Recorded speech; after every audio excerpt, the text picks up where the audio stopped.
عصیان آمد السلام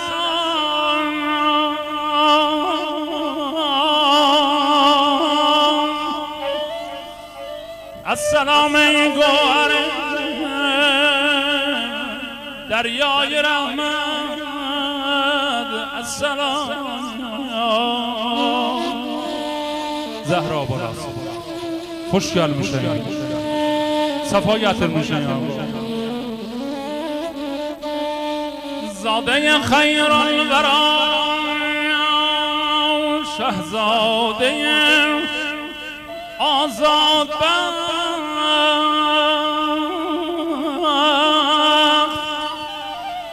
مست صحبای ازل جان محمد اللهم صل علی محمد و آل محمد. اما آقا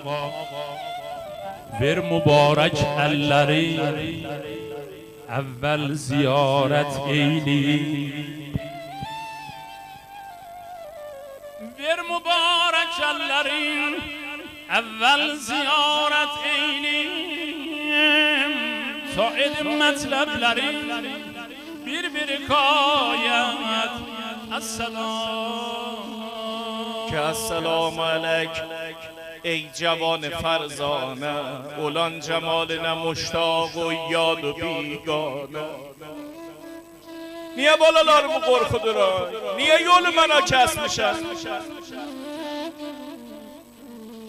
همیشه عاشقم معشوق از اذیت ده محبت اهل اولو گاه گاه بیگانه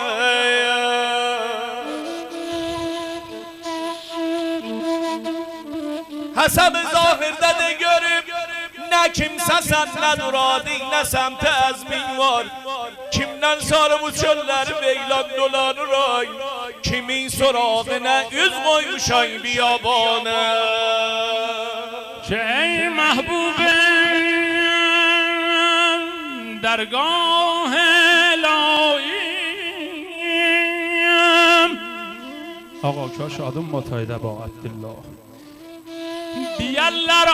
آدمم حر ریاهیم سزه روز ازلدن خانه زادم ولی چند نوکر ابن زیادم که مأمور المشام این پاک دینت علام سنن یزید دون بیعت ندویون فکر و خیالون ای دلاور بیز خوشحال درسن یا مکدر نصیحت دیرم من سنه çok isterim اگر düşmanlığın olsa benimle sana rahm eylesin xallaq dava vazih de görüm bize yaver gelipsen ya ki düşman beyan eyle bilum ey mir mehter که ای جمال شباهت یوسف ثانی senin cemal و قربان عالم جانی اما لا علاج موا عبدالله seninle gelmişem ey mah Mekke dava susuz başı kesem qana xabu sahroyam susuz başı kesem qana xabu sahroyam ne kadri ben sana etmam hüccet dumayan Zahra balası istemedi seni incide قبول eylemedin ey cavan بالاشان اگر سنون kimi 100,000 قشون ده همت یزید کافره هاشا حسین ده بیعت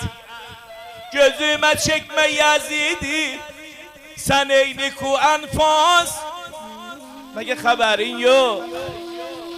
benim sağ olsun uzun kollu kardeşim Abbas ایا جوان من قرخutma فوج لشکردن مگر که قافلیوز قاسم eyler ekberden الهی görmeye dünyada خیر و بهره یزید İstəmirdim bu sözü deyəm, məni vadar elirək. Ana yazaya otursun, əya cavan Rəşid. Ana yazaya otursun. Hüseyin! Ki ey aftab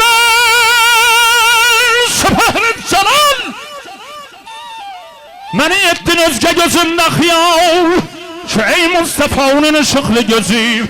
deseydi əgər özgəsi bu sözü, Ərəbdə bir nəfər özünə cürət verə bilməyib Hurrun anası adına para aparsaydı hər kəs anama çıxatmış demiş.